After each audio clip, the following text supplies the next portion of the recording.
नमस्कार। तो आज हम करते हैं स्वतंत्र भारत में राजनीति का स्वरूप। जब स्वतंत्रता मिल गई हमें, उसके बाद हम उसके राजनीति स्वरूप के बारे में चर्चा करेंगे। स्वतंत्रता आंदोलन का प्रमुख कार्य केवल ब्रिटिश शासकों से राजनीतिक स्वतंत्रता प्राप्त करना ही नहीं था, बल्कि एक आधुनिक राष्ट्र का विकास करना भी था।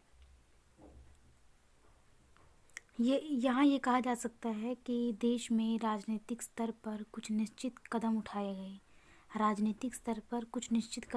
गए, जबकि आर्थिक स्तर पर भी अन्य कदम उठाए गए। यहाँ राष्ट्र निर्माण के लिए भारत में अपनाई गई इन दोनों तरह की कार्यनीतियों पर चर्चा की जाएगी, जो राष्ट्र निर्माण में भूमिका रही, चाहे आर्थिक तौर पे कहा जाए या राजनीतिक तौर पे कहा जाए। तो राजनीतिक स्तर पर कार्यनीति के बारे में चर्चा करते हैं कि राजनीतिक स्तर पर जो कार्य किए गए वो किस प्रकार के थे। भारत में राष्ट्र निर्माण का कार्य करने वाली प्रमुख राजनीतिक संगठन के रूप में आरंभ में कांग्रेस पार्टी थी। इस राजनीतिक संगठन में जनसंख्या के विभिन्न वर्ग शामिल थे। जो राजनीतिक संगठन था, इसमें कांग्रेस ही पहली एक ऐसी राजनीतिक संगठन थी जिसने राष्ट्र के निर्माण में जो भी चुनौतियां, जो भी कार्य हुए, उसके बारे में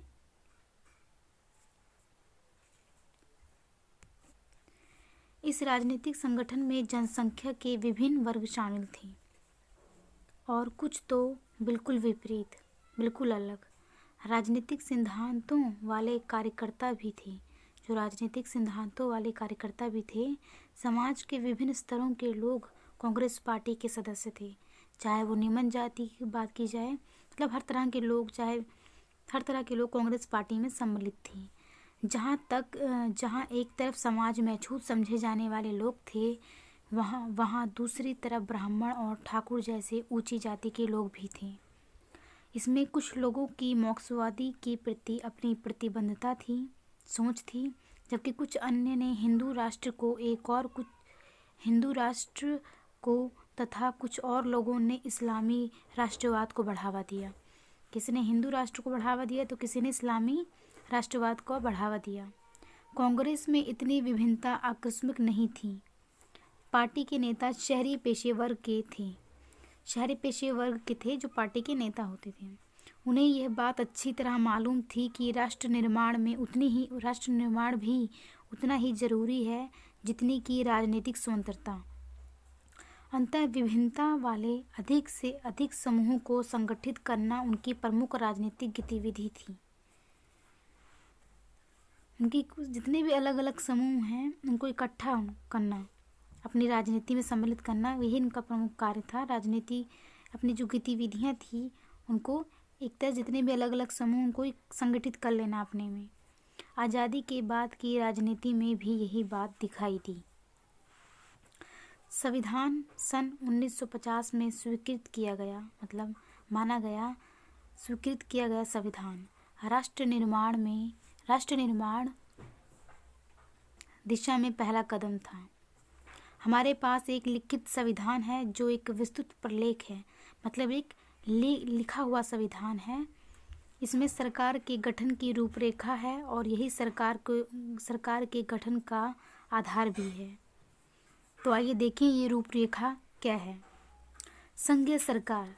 भारत में संघीय सरकार है, जिसे केंद्रीय सरकार भी कहा जाता है। भारत में संघीय सरकार है। संघीय प्रणाली की सरकार में सत्ता केंद्र और राज्य के बीच विभाजित होती है। इसका अर्थ है कि सत्ता जो होती है वो, जैसे दिल्ली की बात की जाए,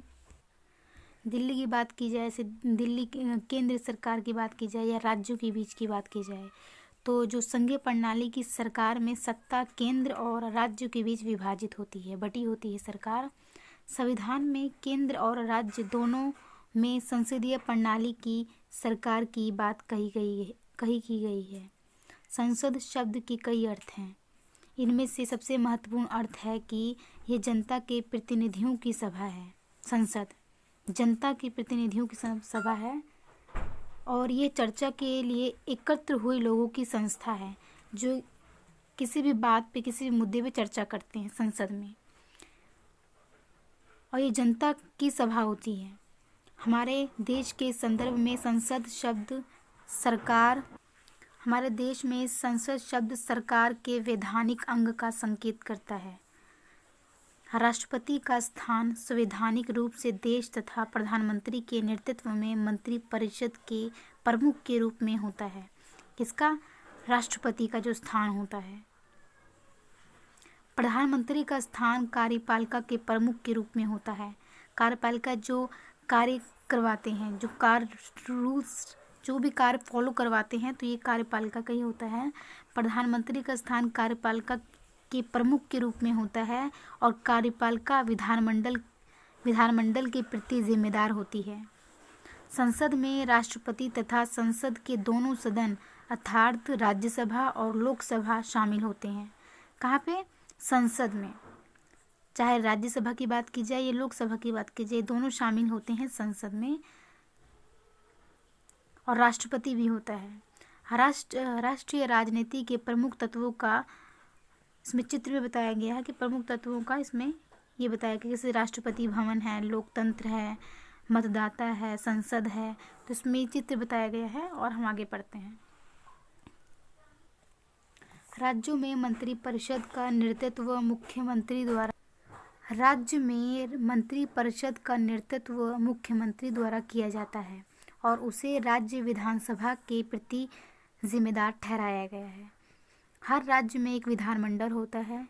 कुछ राज्यों में एक सदन होता है, जबकि कुछ में 2 सदन होते हैं। जहाँ एक सदन होता है वहाँ इसे विधानसभा कहते हैं, जहाँ पे एक सदन होता है, और जहाँ 2 सदन होते हैं वहाँ इन सदनों को विधान परिषद या विधानसभा कहते हैं। भारत एक संसदीय लोकतंत्र है और इसका अर्थ है कि यहाँ सरकार जनमत के आधार पर बनाई जाती है। इसमें राजनीतिक दल, बहुमत का शासन और एक सरकार शामिल है। इसमें कोई समझने वाली बात है नहीं, क्योंकि इसमें राजनीतिक दल, बहुमत शासन, जो सरकार इसकी जिम्मेदार होती है, वोट्स इन्हें मिलते तब ये सरकार में आते हैं, तो इसमें ये चीज़ें बताई गई हैं। तो भारत के संविधान ने एक संगठित राष्ट्र तैयार करने के साथ साथ भारतीय नागरिकों के लिए कुछ मौलिक कर्तव्य भी निर्धारित किए हैं। संविधान का पालन करना, ये मौलिक कर्तव्य हैं। संविधान का पालन करना और इसके आदर्शों और संस्थाओं जैसे राष्ट्रीय ध्वज और राष्ट्रीय गान का सम्मान करना, ये मौलिक कर्तव्य हैं जो आम लोगों को मानने पड़ते हैं या मानना चाहिए। अपने संविधान का पालन करना, इसके आदर्श और संस्थाओं जैसे राष्ट्रीय ध्वज और राष्ट्रीय गान का सम्मान करना, भारत के लोगों में सद्भाव और भाईचारा बढ़ाना, प्राकृतिक पर्यावरण की रक्षा करना, ये सारे मौलिक अधिकार में आते हैं। वैधानिक प्रवृत्ति, मानवीयता, उत्सुकता और सुधार की मानसिकता को बढ़ाना, मिश्रित संस्कृति की समृद्ध विरासत को सुरक्षित रखना, जो हमारी संस्कृति है उसको सुरक्षित रखना। हमारे संविधान में नागरिकों को न केवल मौलिक अधिकार दिए गए हैं, बल्कि नागरिकों को आर्थिक, सामाजिक और राजनीतिक लाभ पहुंचाने के लिए राज्य सरकारों को कुछ निर्देश भी दिए गए हैं। इन बातों का श्रेय स्वतंत्र भारत के प्रारंभिक दौर के उन नेताओं को मिलता है जिन्हें भारत की शासन व्यवस्था में आने वाले संभावित विघटन का अच्छी तरह से आभास था कि आगे चल के प्रॉब्लम्स आ सकती हैं। तो जिन्होंने संविधान का जो भी संविधान निर्माण में जो लोग थे, जो हमारे भारत के थे, उन सब ने पहले ही उनको ये आभास हो गया था, इसलिए जो भी परिवर्तन करने होते थे वो पहले ही उन्होंने डिसाइड कर दिया था या संशोधन कर दिया था कि आगे चल के अगर ऐसा होता है तो इसमें संशोधन के द्वारा इसको बदला जा सकता है। तो भारत की शासन व्यवस्था में आने वाले संभावित विघटन का अच्छी तरह से आभास था। हमारे राष्ट्रीय नेताओं का विश्वास था कि भारत का संविधान यहाँ के लोगों को संगठित करके एक संयुक्त राष्ट्र बनाने में सहायक सिद्ध होगा। आगे बढ़ते हैं। समाजवाद भारतीय शासन तंत्र ने समाजवादी सामाजिक व्यवस्था अपनाकर राष्ट्र निर्माण के लिए एक और प्रयास किया। समाजवाद में सभी लोगों को समान रूप से देखना, समान समान तौर पे देखा जाए तो उन्हें हर चीज़ प्रोवाइड करवाना समान तौर पे। तो समाजवाद भारतीय शासन तंत्र ने समाजवादी सामाजिक व्यवस्था अपनाकर राष्ट्र निर्माण के लिए एक और प्रयास किया। इस अवस्था से भी विघटनकारी प्रवृत्तियों को नियंत्रित करने में सहायता मिली। अनुसूचित जातियों, आदिवासियों, पिछड़े वर्गों तथा धार्मिक अल्पसंख्यकों को विशेष सुविधाएं देकर जनसंख्या के ज़्यादा से ज़्यादा वर्गों को शामिल करने का लक्ष्य हासिल किया गया। मतलब जो जातियाँ जो बहुत पिछड़ी होती थीं या जिनका समाज में बहुत पिछड़े होते थे, उनको अन्य लोगों की तरह सम्मान नहीं दिया जाता था, तो उनको आगे लाने का प्रयास किया गया। प्रारंभिक दौर की बात की जाए तो प्रारंभिक दौर की एक प्रमुख विशेषता ये थी कि सत्ता के लिए संघर्ष के बावजूद राजनीति के उद्देश्य के बारे में राजनीतिक संगठनों के विचारों में कोई खास अंतर नहीं था। उनका मुख्य लक्ष्य था जनसंख्या के विभिन्न वर्गों को संगठित करना, चाहे वर्ग वो निम्न जाति का हो चाहे उच्च जाति का हो, सबको संगठित करना और उन लोगों को राष्ट्रीय राजनीति की मुख्य धारा में लाना, राजनीति के अंडर लाना कि वो भी जो भी चीज़ें अन्य लोगों को मिल रही तो उन लोगों को भी मिले, सबको राजनीति की मुख्य धारा में लाना जो अब तक इससे जुड़ नहीं पाए थे। यहाँ ये याद रखना होगा कि राष्ट्र निर्माण की प्रक्रिया अब पूरी तरह नहीं हुई है। जो राष्ट्र के जो निर्माण की जो प्रक्रिया है अभी पूरी तरह नहीं हुई है। यही कारण है कि इस प्रक्रिया के बारे में अंतिम रूप से यहाँ कुछ कहा नहीं जा सकता और ना ही कुछ कहना ज़रूरी है। इसकी अपेक्षा अब राष्ट्र निर्माण की प्रक्रिया को आर्थिक स्तर पर आगे बढ़ाना आवश्यक हो गया है कि जो राष्ट्र निर्माण है उसकी जो प्रक्रिया है उसको आर्थिक तौर पर आगे बढ़ाना अब ज़रूरी है। तो आगे पढ़ते हैं। यहाँ कुछ क्वेश्चंस दिए गए हैं और मैं आगे यहाँ से आर्थिक स्तर पर कार्यनीति के बारे में शुरू करते हैं कि आर्थिक स्तर पर कैसे कार्य किए गए। तो राजनीतिक नेताओं द्वारा उठाया गया दूसरा मुख्य कदम था देश का आर्थिक पुनर्स्थापन करना। किसी भी राजनीतिक सत्ता का औचित्य तभी है जब वह लोगों की ज़रूरतें पूरी करती है। जनता की संतुष्टि इस बात पर निर्भर करती है कि उन्हें वितरण करने वाली वस्तुएं उपलब्ध हों। इस तरह भारतीय राष्ट्र का पहला कार्य अर्थव्यवस्था के निर्माण का था। आज़ादी के समय की बदतर अर्थव्यवस्था को देखते हुए ये कार्य और ज़रूरी हो गया था। ब्रिटिश शासकों की उपनिवेशवादी नीति ब्रिटेन उद्योगों के लिए भारत से सस्ते दामों पर कच्चा माल ले जाना थी। भारत का उपयोग ब्रिटेन के उद्योगों के तैयार माल के बाजार के रूप में किया गया।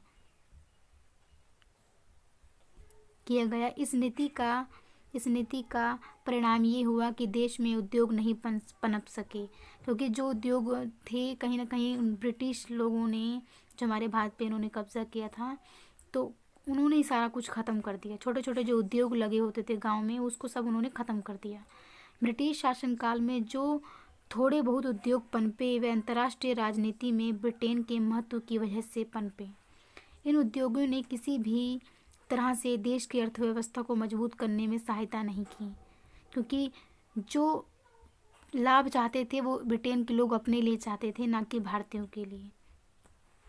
इस तरह ये ज़रूरी हो गया कि आज़ादी के बाद अर्थव्यवस्था के पुनर्स्थापन के लिए निश्चित कदम उठाए जाएं, क्योंकि आज़ादी के बाद ये किया गया कि जो भी पहले जैसे छोटे छोटे उद्योग थे भारत अपने आप में आत्मनिर्भर हो सके, इस पर ध्यान दिया गया। आर्थिक गतिविधियों को नियंत्रित करने के लिए पंचवर्षीय योजनाओं का निर्माण एक ऐसा ही कदम था। पंचवर्षीय योजनाओं में उन सभी चीज़ों पर ध्यान दिया गया जो आर्थिक अर्थव्यवस्था को मजबूत करें। इसके लिए भारत सरकार ने योजना आयोग की स्थापना की। योजना की प्रक्रिया केवल एक आर्थिक प्रक्रिया नहीं थी, यह एक राजनीतिक प्रक्रिया भी थी। योजना आयोग का काम केवल यह तय करना नहीं है कि कौन सा क्षेत्र कितना उत्पादन करेगा, बल्कि विभिन्न प्रदेशों के लिए विभिन्न योजनाएं भी आयोग ही निश्चित करता है कि कौन सी योजनाएं किस आयोग को दी जाएंगी, कैसे कार्य होगा, सारा कुछ ये आयोग ही निश्चित करता था। यही राजनीतिक निर्णय भी लिए जाते थे। आइए एक ठोस उदाहरण लें। मान लीजिए कि सरकार का इस्पात संयंत्र लगाने का निर्णय लेती है। इस्पात संयंत्र के स्थान का चयन करते समय, मतलब चुनते समय सरकार केवल आर्थिक लाभ को ही ध्यान में रखकर ही निर्णय नहीं लेती। आयोग में आर्थिक दृष्टि से लागत और लाभ दोनों पर विचार होता है कि लागत और लाभ दोनों पर विचार होता है। इसके अलावा क्षेत्र में उद्योग स्थापित होने से संभावित असंतुलन के मुद्दे पर भी विचार होता है कि इससे क्या क्या हानियां हो सकती हैं। स्थान पे कुछ मतलब हर चीज़ पे सही का भी गलत का भी दोनों पर विचार किया जाता है। इसी तरह अर्थव्यवस्था के विभिन्न क्षेत्रों में उभरे विभिन्न हितों के समूहों के बीच संतुलन बनाए रखना होता है। इसके लिए बिजली के उपयोग का एक सीधा उदाहरण लें। कृषि के मुकाबले उद्योगों को जितनी बिजली मिलनी चाहिए, ये एक राजनीतिक निर्णय है। सामाजिक और राजनीतिक क्षेत्र की तरह आर्थिक क्षेत्र में भी राष्ट्रीय राजनीति ने विभिन्न हितों के बीच मेलजोल रखने अथवा टकराव टालने की नीति अपनाई है कि जिससे टकराव ना हो ऐसी स्थिति अपनाई है, ताकि हर चीज़ मेलजोल से हो सके और जो सामाजिक और राजनीतिक जो भी क्षेत्र हैं, जो भी कार्य है, वो एक अच्छे से तरह से किया जा सके। आगे बढ़ते हैं। भारतीय राष्ट्रीय सरकार ने, जो भारत की हमारी राष्ट्रीय सरकार ने वितरण के लिए वस्तुओं की उपलब्धता पर ध्यान देने के साथ साथ वितरण के विषय में न्याय पर भी ध्यान दिया कि जो सभी को जो इसके उपयोगी हैं, कोई भी वस्तु है जो सरकार द्वारा प्रदान की जा रही है, वो समान तौर पर दिया जाए, इस पर ध्यान दिया गया। वितरण न्याय का तात्पर्य है सभी व्यक्तियों में वस्तुओं और सेवाओं का निष्पक्ष और समान वितरण हो, मतलब किसी में भेदभाव ना हो, सबको निष्पक्ष होकर समान वितरण हो, चाहे सेवाओं की बात की जाए या वस्तुओं की बात की जाए। वितरण न्याय का उद्देश्य भारत में समाजवादी सामाजिक व्यवस्था कायम करना है। समाजवादी सामाजिक व्यवस्था तभी व्यक्तियों को समान अधिकार और समान अवसर प्रदान करती है। एक प्रशासनिक साधन के रूप में राज्य से व्यक्तियों को उनके अधिकारों का आश्वासन मिलता है। राज्य से प्रशासनिक साधनों के रूप में राज्य से व्यक्तियों को उनके अधिकारों का आश्वासन मिलता है। लोगों के कल्याण के लिए वस्तुओं और सेवाओं का समान एवं निष्पक्ष वितरण राज्य द्वारा होता है कि लोगों को चाहे सेवाएं दी जाए या अन्य कोई भी वस्तु राज्य की तरफ से समान स्तर पर दिया जाएगा। नियंत्रण की कठोर व्यवस्था को समाप्त करने के लिए भी प्रयास भी राज्य द्वारा शुरू किए गए हैं। उदाहरण के लिए भारत में निजी संपत्ति की अनुमति है, लेकिन यह अनुमति केवल तब तक है जब तक वह व्यक्ति किसी ऐसे व्यक्ति पर अपना अधिकार जमाने की कोशिश नहीं करता जिसके पास निजी संपत्ति नहीं है। अनेक सामाजिक कानूनों में भी हमें वितरण न्याय के उदाहरण मिलते हैं, जैसे कि औद्योगिक विवाद अधिनियम। यह अधिनियम औद्योगिक मजदूरों के अधिकारों की रक्षा करता है। औद्योगिक मजदूर हैं, इनके अधिकारों की रक्षा करता है। औद्योगिक विवाद अधिनियम ये मजदूरों के जो अधिकार होते हैं उसकी रक्षा करता है कि उनके मजदूरों के साथ कोई भेदभाव तो नहीं हो रहा, नहीं उनकी आय में कुछ किसी से भी रिलेटेड हो सकता है, तो इस प्रकार कह सकते हैं मजदूरों के अधिकारों की रक्षा करता है। अस्पृश्यता अपराध अधिनियम नीची जातियों के प्रति भेदभाव पर रोकता है, मतलब भेदभाव करना इसको रोकता है। हिंदू विवाह अधिनियम हिंदू महिलाओं के अधिकारों की रक्षा के लिए बनाया गया है, हिंदू विवाह अधिनियम। इस तरह राष्ट्र निर्माण के हमारे प्रयासों में केवल विकास के लक्ष्य ही शामिल नहीं थे, बल्कि समानता और सामाजिक न्याय प्राप्ति के लक्ष्य भी शामिल हैं। अब उन कारकों की ओर ध्यान दिया जाएगा जिन्होंने राष्ट्रीय निर्माण के हमारे प्रयास को चुनौती दी है। तो पढ़ते हैं राष्ट्र निर्माण के प्रयासों को चुनौती देने वाली शक्तियाँ। राष्ट्र निर्माण और समानता एवं सामाजिक न्याय के उद्देश्यों की प्राप्ति के प्रयासों में रुकावट डालने वाले एक दूसरे से मिले जुले अनेक कारण थे। यहाँ निम्नलिखित 3 मुख्य शक्तियों के बारे में चर्चा की जा रही है। पहली है भारतीय समाज में समूह की विभिन्नता। जो भारत समाज है, जो वहाँ समूह रहते हैं, उनकी विभिन्नताएं, डिफरेंस। क्षेत्रीय और सांस्कृतिक समानता, जातिवाद। आइए इन तीनों के पहलुओं पर हम सरसरी निगाह डालें या पढ़ें। भारतीय समाज में समूहों की विभिन्नता, हम फर्स्ट पढ़ रहे हैं भारतीय समाज में समूहों की विभिन्नता। भारतीय समाज में समूहों की विभिन्नता। भारत एक बहुजातीय समाज है, मतलब यहाँ पे अनेकों प्रकार की जातियाँ मिलेंगी आपको। तो बहुजातीय समाज है और यहाँ विभिन्न समूहों को, और यह विभिन्न समूह को लेकर बना है। भारतीय राष्ट्र को सबसे बड़ा खतरा इसी विभिन्नता से है। भारतीय समाज धर्म, जाति, भाषा और वर्ण के आधार पर बटा हुआ था और आज भी बटा हुआ है। मतलब पहले भी बटा हुआ था धर्म के आधार पर, जाति के आधार पर, और आज भी कहीं ना कहीं ये ख़त्म नहीं हुआ है, अभी भी बटा हुआ है। ब्रिटिश शासक विभिन्न समूहों को एक दूसरे के विरुद्ध भड़काकर इन पर कुछ हद तक नियंत्रण पाने में सफल हुए थे। मतलब आपस में टकराना, जैसे फूट डालो शासन करो, तो कहीं ना कहीं ये अंग्रेज़ों का अपना वो था कि वो एक दूसरे से लड़वा कर अपना राज करना चाहते थे। तो एक दूसरे से भड़का कर इन पर कुछ हद तक नियंत्रण पाने में सफल हुए थे। यहाँ तक कि स्वतंत्रता आंदोलन के दौरान भी अब विभिन्न समूह प्रत्यक्ष रूप से ब्रिटिश शासन को ख़त्म करने के लिए एकजुट हो गए थे। तब भी विभाजक प्रवृत्तियाँ स्पष्ट रूप से उभरी थीं। भारत में राष्ट्रीय नेताओं को आज भी इस गंभीर चुनौती का सामना करना पड़ रहा है कि विभिन्न समूहों के हितों को किस तरह परस्पर जोड़कर रखा जाए। जो विभिन्न समूह हों उनको किस प्रकार एक दूसरे जोड़कर रखा जाए। प्रत्येक समूह की अपनी आकांक्षाएं, इतिहास और रहन सहन होता है। सबके अपने अपने इतिहास होते हैं, आकांक्षाएं होते हैं और रहन सहन होता है। परस्पर विरोधी समूहों में टकराव कम करने के प्रयास हमेशा सफल नहीं होते। जैसा कि पहले भी देखा गया है कि विभिन्न विभाजक प्रवृत्तियों को नियंत्रित करने की नीति के रूप में समाज में समानतावादी आदर्श अपनाना एक महत्वपूर्ण कार्यनीति है। लेकिन साथ ही ये भी ज़रूरी है कि इन विभिन्न समूहों को देश के लिए खतरा न बनने दिया जाए।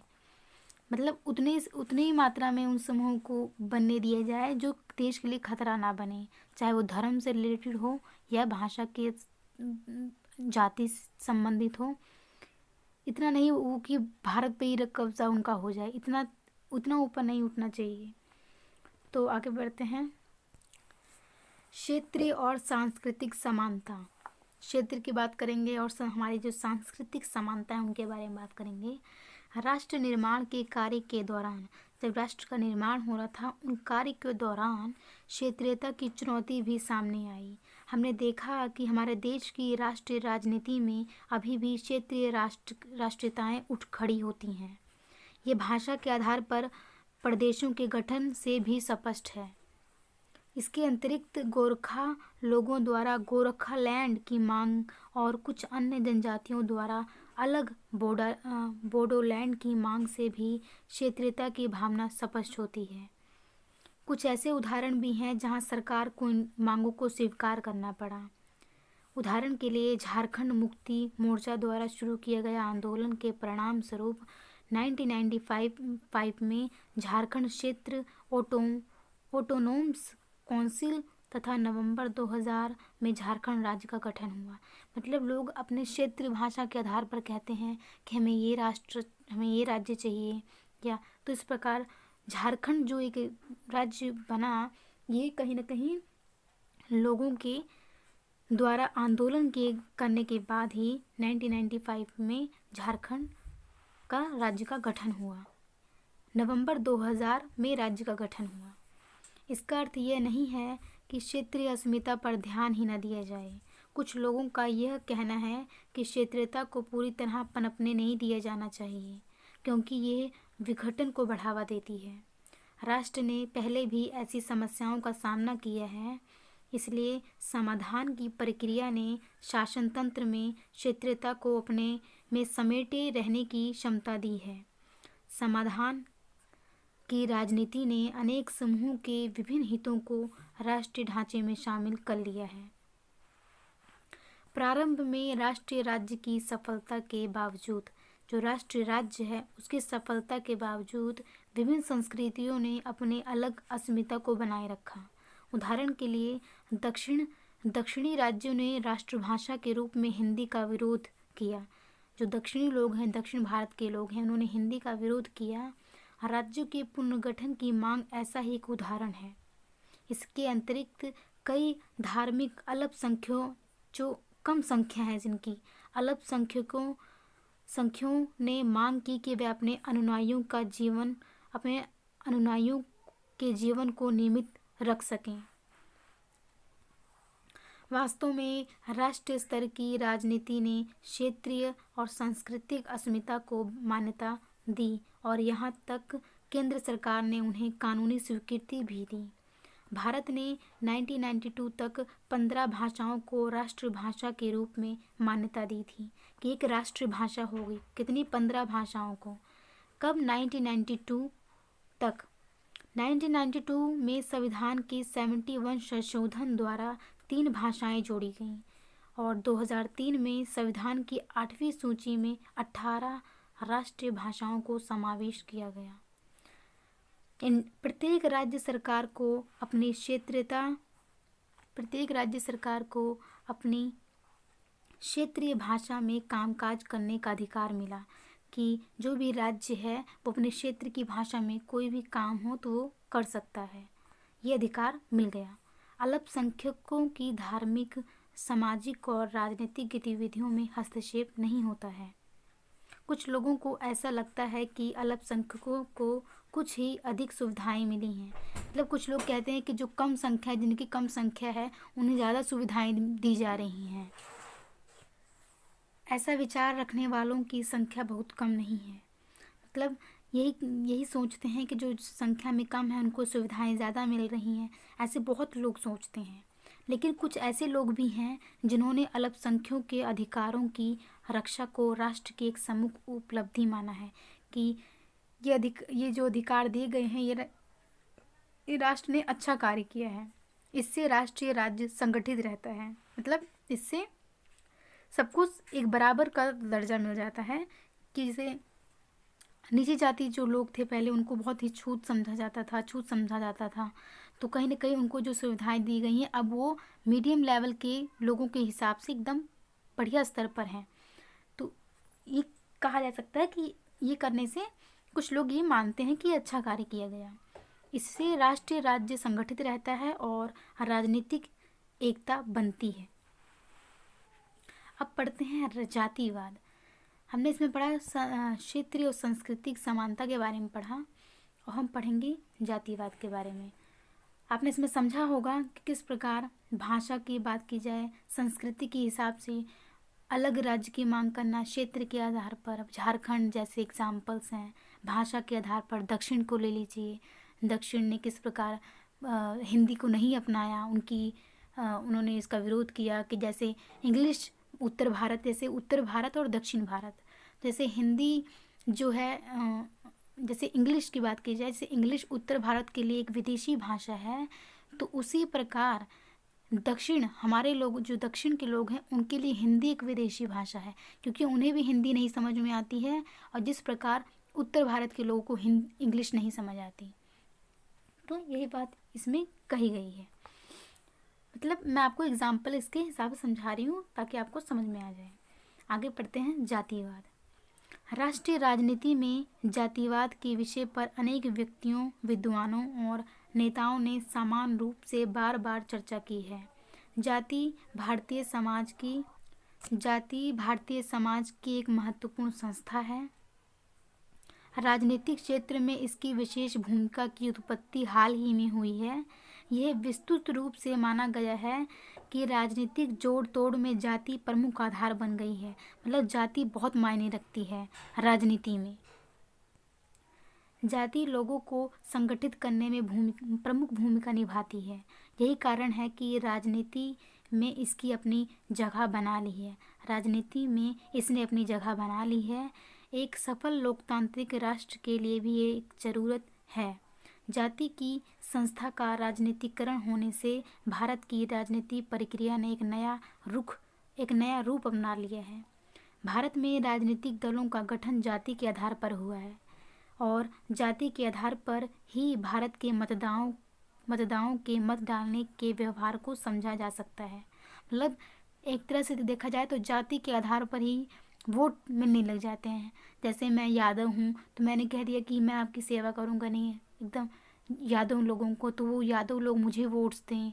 या जाट की बात की जाए या सिंह की बात की जाए तो जाति के आधार पर ही जो लोग अपने एक जाति बना लेते हैं और उस आधार पर वोट बैंक बना लेते हैं और जीत भी जाते हैं चुनाव में।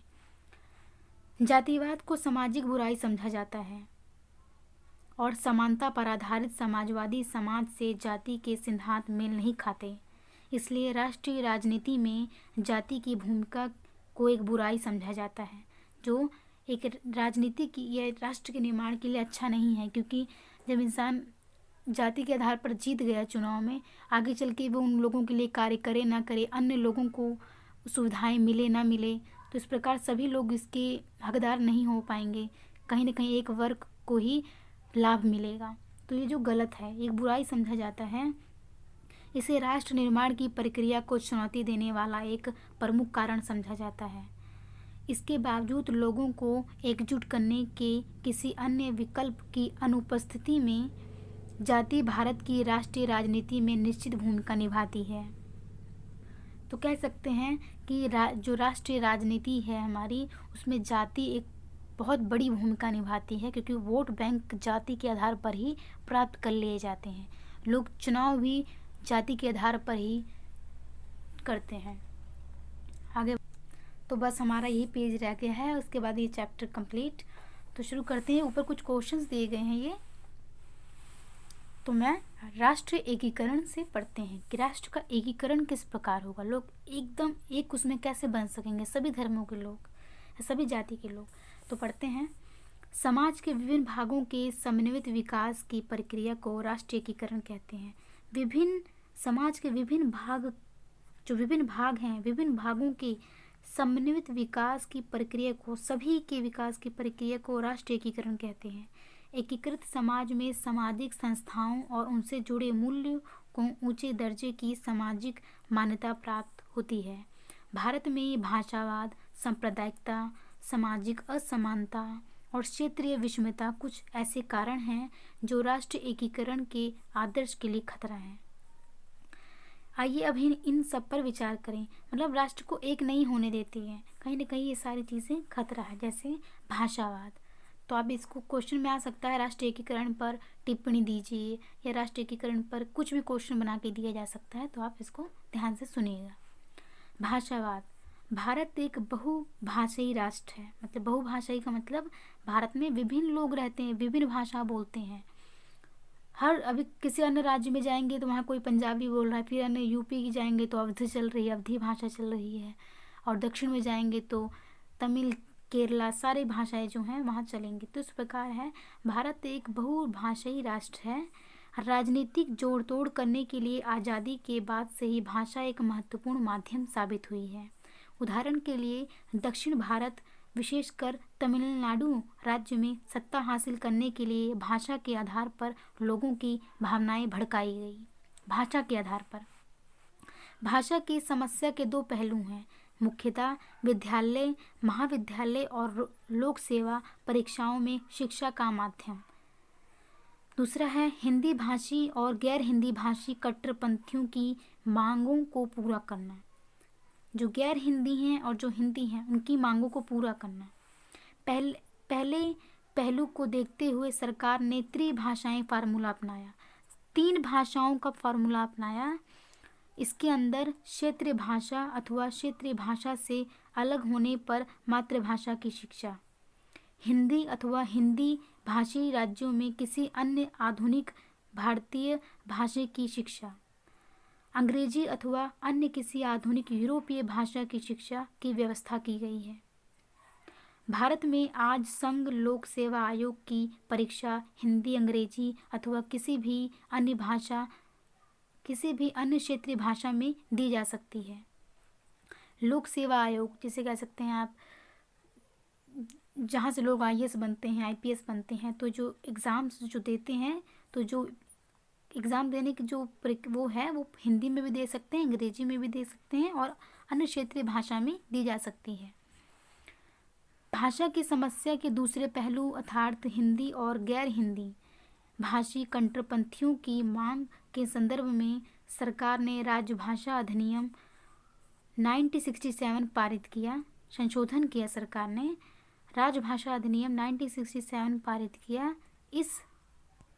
इस अधिनियम के अंतर्गत भारत के सभी गैर हिंदी जो हिंदी नहीं बोलते हैं, सभी गैर हिंदी भाषी राज्यों में अंग्रेजी को तब तक राजभाषा का दर्जा प्राप्त रहेगा जब तक कि वह स्वयं हिंदी को राजभाषा के रूप में नहीं अपनाते। मतलब जब तक दक्षिण में लोगों में यही बात की गई है कि जब तक वो खुद नहीं अपनाते तब तक उन पर थोपी नहीं जाएगी हिंदी। वो जब अपना लेंगे तो अच्छी बात है, नहीं तो चलने दीजिए अंग्रेजी भाषा वहाँ पर। तो राजभाषा का दर्जा प्राप्त रहेगा जब तक कि वे स्वयं हिंदी को राजभाषा के रूप में नहीं अपनाते। इस तरह हिंदी आज देश की राजभाषाओं में से केवल एक है। इस अधिनियम के अंतर्गत किए गए प्रावधानों और त्रिभाषा फॉर्मूले के आधार पर टकराव को रोकने में काफ़ी हद तक सहायता मिली है। अब पढ़ते हैं सांप्रदायिकता। व्यापक अर्थों में सांप्रदायिकता उस प्रवृत्ति को कहते हैं जब दूसरे समूह की कीमत पर कोई सामाजिक धार्मिक समूह अपनी आर्थिक, राजनीतिक और सामाजिक ताकत बढ़ाने का प्रयास करता है। ये प्रवृत्ति धर्मनिरपेक्ष राष्ट्र के धारणा के विपरीत है, मतलब बिल्कुल उल्टी है। और भारत एक धर्मनिरपेक्ष राष्ट्र होने का दावा करता है। मतलब भारत के लिए, भारत संविधान के अंदर सभी धर्म उनके लिए बराबर हैं। तो धर्म निरपेक्ष है, सभी धर्म बराबर हैं राष्ट्र के लिए, ये दावा करता है।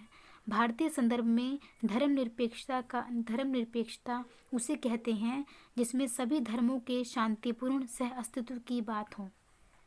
भारतीय संदर्भ में सभी शांतिपूर्ण, सभी के अस्तित्व की बात हो। इसमें सरकार द्वारा किसी एक धर्म को बढ़ावा नहीं दिया जाता।